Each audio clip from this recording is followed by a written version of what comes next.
Fantastic. Well, we have to get to our second guest. I mean, I guess we don't have to. We could ignore him. He's here now. We shouldn't. We should turn our heads and look at him and actually talk to him. All right, I'm game. All right, let's do it. He is the author. Well, he's a musician, first of all, from what I can tell. You're a musician? Yeah. Okay. I mean, I play bass. Oh, okay. Bass guitar? Yeah, bass guitar. Okay. A stand-up bass, electric bass. Mm-hmm. Yeah, all basses. Both types of bass? Yeah. Are there more than two types of basses? Well, a cello, but not really. That's funny. All right, well, he is a musician and the author of a book entitled When the Rock Stopped Rolling, My Life in the LA Rock Scene. Please welcome Chico Davis. It's a pleasure to be here, man. And I'd like to say one thing. I was there when Nirvana played SNL. I was right there. I was helping out with some of the equipment. Yeah. And, dude, that shit was crazy what you guys do. Oh, thanks, man. Yeah. Thank you very much. Great show, man. You had a great show. Thank you very much. Do you remember that show, Tim? I do remember. I'm trying to think. I don't remember who the host was, but I do remember. It might have been Kurt Cobain himself. Maybe he did double duty like Britney Spears did. That would have been great. He would have been so great in sketches. But he would have been, man. Rest in peace. Yeah, he's a great guy. Yeah, too bad. It's kind of a shame that he passed away before he could really make his mark in sketch comedy. What were you doing in the show? He was funnier than Dave Grohl, definitely. And now Dave Grohl gets all the credit for being like the funniest rock and roll guy. Yeah. But, you know, Dave Grohl, was pretty funny. Funny guy. Dude, he's funny. But no Cobain. He's absolutely. No Cobain. I mean, shit. Dimebag Darrell was funnier than fucking... what's his face from Nirvana? Yeah. You know? Yeah. But he's a good guy. Wait, who? Who's a good guy? Christian Novoselic. Oh, okay. Right. What were you doing on the show, I believe Tim asked? Yeah. You were helping out, you say? Yeah, I was not the road manager, but I was like the assistant to the road manager, so we just made sure all the guitars got there in time and stuff, and it was pretty great. How were you at your job? Did the guitars get there on time? The guitars got there on time, but it wasn't my thing, it wasn't what I was into. Like I wanted to be in the band, and so Right. I went to LA and I just got involved in the LA music scene. Now we're talking about like LA Guns, we're talking about Hollywood Rose, GNR, Revolver. And, these dudes... This was after Nirvana. This was before Nirvana. Oh, I'm getting the chronology wrong. Okay, you did this before Nirvana. Right. The Nirvana thing was a favor. It's like come on the road with us. And I'm like, all right, Okay. But what the book primarily is all the crazy shit that happened in LA like 90 to 99. So 9 years. Those 10 years actually is by my count, because I think you count 90 as year one. Oh, okay. And then you go, and then So that's half a 91 score? would be year 2. Mm-hmm. 92 would be year 3. Mm-hmm. 93 would be year 4. Right. 94 would be year 5. What would 97 be? That would be year 8. Oh, okay. And 99 would be year 10. So Yeah. a 10-year stretch then. That's a lot. And then the next book's going to be 99 to 2006. Mm-hmm. And that also features a chapter where Dimebag gets assassinated very tragically. Oh. And I go into depth about seeing that happen. Well, you were actually there. I was next to the guy shooting. What? And I ran out as fast as I could. Wow. And, Why were you next to the guy I was shooting? watching the show. Oh, okay. And I saw this guy pull out a gun, and I'm like, I'm getting out of here. And Yeah. I was behind him. I mean, I could have stopped it, but I was panicked, and I just ran the hell out of there. It's weird that that's a detail that you would bring up. I mean, That's going to be in the next book. I'm here to promote the first book. Well, yeah, why are we talking about the next book? We don't even know what the first book is about. I guess I just want to get people wet. You know what I mean? 'Cause it's going to be good. That's what they say in publishing, like to get the audience wet. A lot of it is because the ink is wet when they first publish a book, so it makes a lot of sense. And so 90s. So were you around the time when the Johnny what's that place on Hollywood Boulevard, the Viper Room? The Viper Room. Yeah. Yeah. Did you ever play there or anything? I got a great story about the Viper Room, man. This is like right before that River Phoenix. Unfortunately, this is right around that time. River Phoenix. A lot of people died around you. Dude, I mean, we have a lot of survivors too, though. Okay. I mean, rock and roll took a lot of great people and took them to rock and roll heaven, but I guess it's like any profession. I mean, there's probably a lot of lawyers who have died over these years, and they go up to lawyer heaven. Flea Bailey. Yeah, He he's died. definitely Yeah. dead. Johnny Cochran, he died. Another one, Kardashian. He's up there in lawyer heaven. The whole OJ team practically is up there in lawyer heaven. I think God said, "Fuck this, man. I'm taking these bastards." You think You know so? what I mean? 'Cause, Why yeah. would they take OJ? Well, fucking OJ didn't do anything except What? he didn't do anything except pretend he couldn't put a glove on. But those lawyers were really fucking doing some evil shit. You know what I mean? Wow. That's I mean, amazing. OJ's. Is he guilty? Yeah. Did he kill his wife and that dude? Yeah. But it was in a heated moment. So Yeah, that's true. what are you gonna do? Is this in your book? It's not in your book, is it? It's gonna be in my third book, which covers Just my covers intensive. the OJ trial. Yeah, I investigated the OJ trial. I watched 1,000 investigated hours of videotapes, and I have the third book is going to explain everything. Oh man, I can't wait for that book. Yeah. That's gonna be my favorite. Hurry up and write the second one so you can get to the third one. Yeah. I'm trying, man. But Viper Room. Yeah, tell me about that. So, Velvet Revolver is playing the first gig as Velvet Revolver. And I had been involved in What? the beginning. Wait. Hold on, Velvet. What year is this? This is like 93, 94. Okay. Velvet Revolver. Yeah, the band that Guns N' Roses became, and Stone Temple, the lead singer of Stone Temple Pilots, Right. after Stone Temple Pilots broke up, several years after they broke in '94. This is his band. So, and what year is this? This is This is 93 94, or 95. so? Oh, okay. And, yeah, I mean, and so they're doing their first gig ever. And I'd done a little session. I'd written some songs with Duff McKagan, and those were featured on the first Velvet Revolver album. So I'm psyched about this. I'm not going to play this night, but I do want to see this show because it's going to be legendary. Sure. Playing your So songs, that's a dream. And I'm like, dude, Duff and my song's going to be playing tonight. And so I went there, and that the Viper Room's right behind that hotel. Where Suge Knight hung Vanilla Ice out the window. Right. Were you there for that? Yeah. Wow. I was going underneath him to catch him. I'm gonna try to catch Vanilla Ice because fuck, that'd be cool. From the floor below? Or I was from on the floor in the parking lot and I saw Vanilla Ice hanging from this balcony. I'm like, "What's up, dude?" And he's like, "What the fuck? Help me!" You're like, And go Suge Knight's ahead, like, fall. "Get the fuck out of here, motherfucker! I'll hang you too." And I was like, "All right, later." So you had But it no was in plan that to catch same. him then. It was right in that same parking lot where I'm trying to. I can't find my ticket to the show, and I'm like, fuck, man, what am I gonna do, man? So I see a guy, and he's like from the club, and I'm like, dude, it's a crazy fucking night. I'm drunk as shit, and I offer to blow him to get into the Viper Room. Wait, what? No, I'm not gay or anything, but I just said, let me blow you and get into the Viper Room. That was your first thought? Yeah, so I blow this guy. He unloads in my plan A? fucking head. Wow. He tosses in my head like a fucking lunatic. And then I get to the fucking door, and there's another doorman.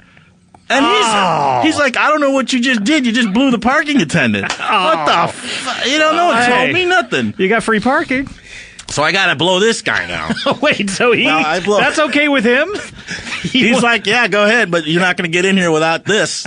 And he goes to town on my skull.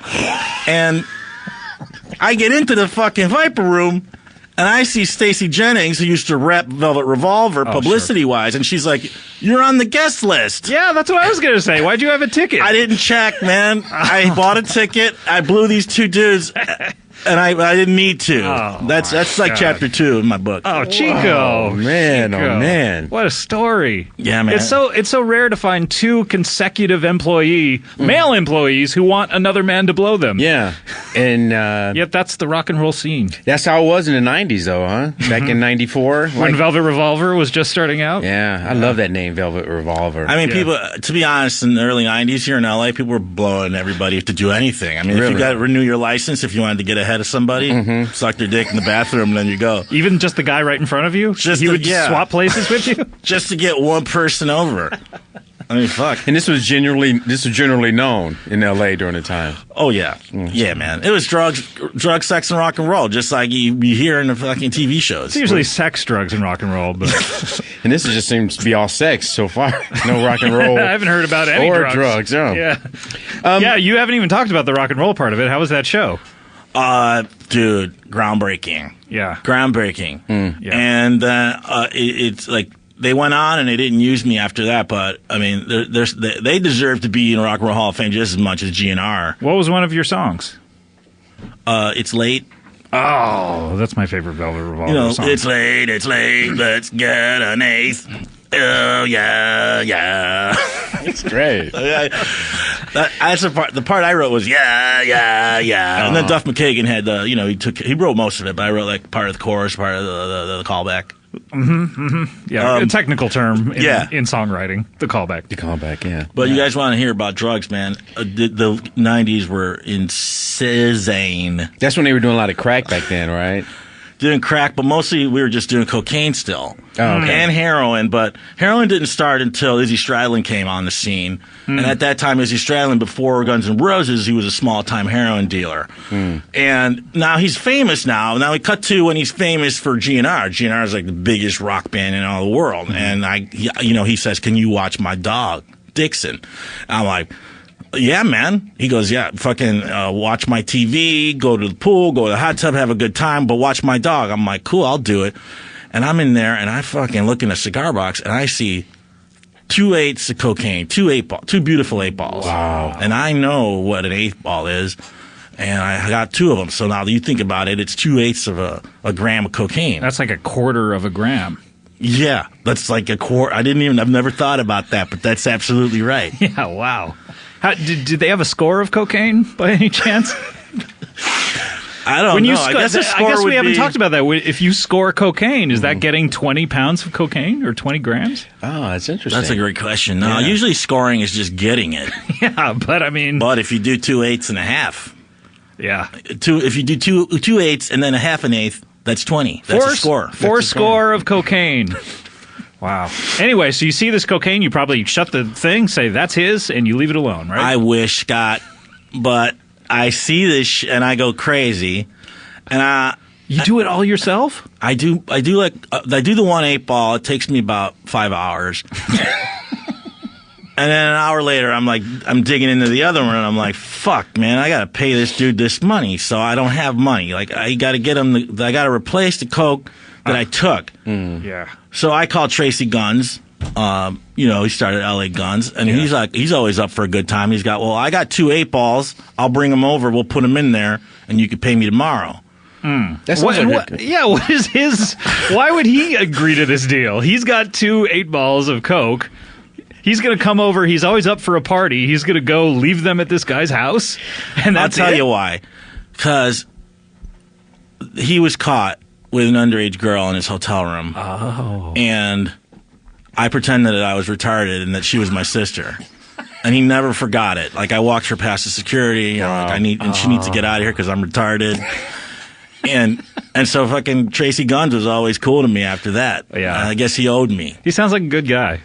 Oh, he's still a great guy. You sound like a good guy. I try to be, and I think I am, but sometimes I feel like a lot of people don't remember how cool I am, and yeah, and I got beefs. I got beefs with a lot of guys. Oh, really? Oh, wow. Yeah, fucking Stevie Vai's an asshole. Oh, from David Lee Roth's guitarist for a while. Yeah. He's a real dick, man. Was he in Fleetwood Mac also? I think he was in Chickenfoot. That's Mick Fleetwood. Oh, Mick Fleetwood.